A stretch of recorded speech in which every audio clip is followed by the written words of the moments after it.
మన ఛానల్ కి స్వాగతం. ఈరోజు కథ పేరు ఎదురీత. రాజ్యలక్ష్మికి భర్త పోయిన తరువాత అతని ఆఫీస్లో హెల్పర్ ఉద్యోగం ఇచ్చారు. అది స్టేటు గవర్నమెంట్ ఆఫీస్. రాజ్యలక్ష్మి భర్త డ్రైవర్గా పనిచేసేవాడు. అతను ఆఫీస్ డ్యూటీలో ఉండగా యాక్సిడెంట్ అయి చనిపోయాడు. వెనుక కూర్చున్న సీనియర్ మేనేజర్ ఎలాగో బతికి బయటపడ్డాడు. ఎంతో షాక్కి గురి అయినా, మనసులో బాధ ఉన్నా, ఏదో ఆర్థికంగా ఇబ్బంది పడకుండా పిల్లలను పెంచుకోవచ్చు, సంసారాన్ని ఈదొచ్చు అన్న భరోసా కలిగింది. తను పనిచేసే సెక్షన్లో 10 మంది ఉంటారు. వాళ్లకి ఒక ఆఫీసర్, ఒక పెద్దాయన యాదగిరి అని ఇంకో హెల్పర్ ఉన్నాడు అక్కడే. ఆ సంవత్సరంలోనే రిటైర్ అవుతున్నాడు. అందుకని ఈమెని అక్కడ వేశారు. ఆమె పని అడిగిన ఫైల్స్ ఇవ్వడం, అవసరమైన పేపర్ల జిరాక్స్ కాపీలు మెషీన్లో తీసి ఇవ్వడం, యాదగిరి తెచ్చిన టీని కప్పుల్లో పోసి అందరికీ ఇవ్వడం. రాజ్యలక్ష్మికు నిండా 37 కూడా లేవు. ఏమీ అలంకారాలు లేకపోయినా వయసు తెచ్చిన అందంతో సహజంగా అందంగా ఉండేది. కాని ఆమె చేరిన వారానికే ఆ ఆఫీసర్ వక్రబుద్ధి అర్థమయ్యింది. ఏదో పనివంకతో పిలవడం, తీయిస్తే కప్ తీసుకుంటూ చెయ్యి తాకడం, తాకి అసలు తెలియనట్టు ఉండటం. ఇలాంటివి అసలు బయటికి ఎలా చెప్పుకోవాలో అర్థం కాలేదు లక్ష్మికి. ఆమె నుండి ఎటువంటి వ్యతిరేకత లేకపోయేసరికి అతను మరింత వేధించడం మొదలుపెట్టాడు. ఫైల్ కోసం స్టోర్ రూంకి వెళ్తే అతను ఏదో పనున్నట్టు రావడం, నువ్వు ఈ చీరలో బావున్నావు అనడం, ఏవో వెకిలి మాటలు మాట్లాడటం. రాజ్యలక్ష్మికి ఈ ఉద్యోగం తను చేయగలదా అనిపించేది. దునాఖం వచ్చేది. ఎదిరించే ధైర్యం ఉండేది కాదు. ఉద్యోగం చేయకపోతే తన పరిస్థితి ఏంటని చాలా వేదనగా ఉండేది. ఇలా ఎదురీదడం తన వలన అవుతుందా అనిపించేది. ఇంట్లో తల్లిదండ్రులు పెద్దవాళ్లు. వాళ్లకి చెప్పుకుని వాళ్లని క్షోభపెట్టడం తప్ప ఫలితం ఉండదు అని తెలుసు. ఎప్పుడైనా యాదగిరి ఆఫీసర్ అడిగిన ఫైల్ తెచ్చిస్తే నువ్వు తెస్తావేంటి, ఆమెని చెయ్యనియ్యి, ఆమెకి పని నేర్పు, నువ్వు రిటైర్ అయ్యాక అన్నీ ఆమెకి తెలియాలి కదా అనేవాడు తెలివిగా. రాజ్యలక్ష్మి లంచ్ టైంలో తను తెచ్చుకున్న బాక్స్ తినేసి తన సీట్లోనే కూర్చునేది.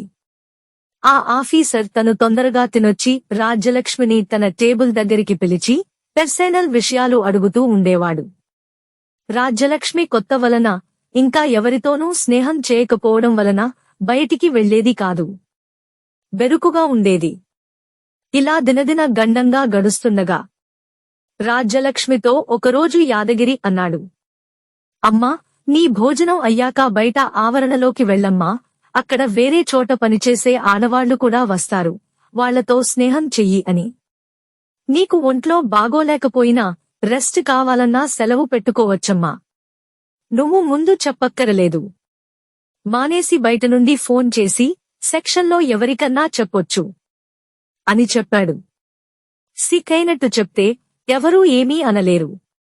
నీకు తెలియదని చెప్తున్నాను. లీవ్ నుంచి వచ్చాక లీవ్ అప్లికేషన్ ఇవ్వొచ్చు కూడా అన్నాడు. అలా చేయొచ్చా అంది లక్ష్మి ఆశ్చర్యంగా. భేషుగ్గా అన్నాడు యాదగిరి భరోసా ఇస్తూ. మర్నాటి నుండి రాజ్యలక్ష్మి 1 వారం సెలవు పెట్టింది. అతని నుండి తాత్కాలికంగా తప్పించుకోవడానికి. ఒక 5 రోజులు గడిచాక ఒక సాయంత్రం యాదగిరి రాజ్యలక్ష్మి ఇంటికి వచ్చాడు. చాలా సంతోషంగా తన తల్లిదండ్రులకి పరిచయం చేసింది. తన పిల్లల్ని చూపించింది, టీ చేసి తెచ్చి ఇచ్చింది. కొంచెం సేపయ్యాక యాదగిరి అన్నాడు లక్ష్మితో, నీ కష్టాలు గట్టెక్కాయమ్మా అని. అర్థం కానట్టు చూసింది లక్ష్మి. యాదగిరి చెప్పడం ప్రారంభించాడు, నాకు అంతా తెలుసమ్మా. నేను గమనిస్తూనే ఉన్నాను. కష్టాల కడలిలో నీలాంటివాళ్లు ఎదురీదుతుంటే మన ఆఫీసర్ లాంటి మొసళ్లు ఎదురవుతూ ఉంటాయి. వాటిని తెలివిగా ధైర్యంగా ఎదుర్కోవాలి. ఆడవాళ్ల సమస్యలు చెప్పుకోడానికి ఒక లేడీ లీడర్ కూడా ఉంది యూనియన్లో. నువ్వు వచ్చాక నీకు పరిచయం చేస్తాను. పోతే మన ఆఫీసర్కి కాలు విరిగింది. మన ఆఫీస్ టాయిలెట్లోనే జారిపడ్డాడు. ఒక 6 వారాలు బెడ్ రెస్ట్ తీసుకోవాలట. అయినా పూర్తిగా కోలుకుని నడవడానికి టైం పడుతుంది. అయితే ఆయన ప్లేస్లో కొత్త ఆఫీసర్ వస్తున్నారు. అందరూ ఒకేలా ఉండరు.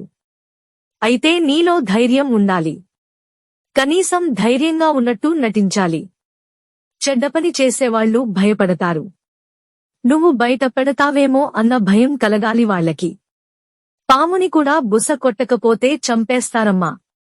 కాలము, అనుభవాలు ఏ సమస్యని ఎలా ఎదుర్కోవాలో నీకు నేర్పిస్తాయి అనుకో. పోతే నీకో సలహా, నువ్వు ఆ 10th మళ్లీ కట్టి పాస్ అయ్యి డిపార్ట్మెంటల్ పరీక్షలు ఉంటాయి.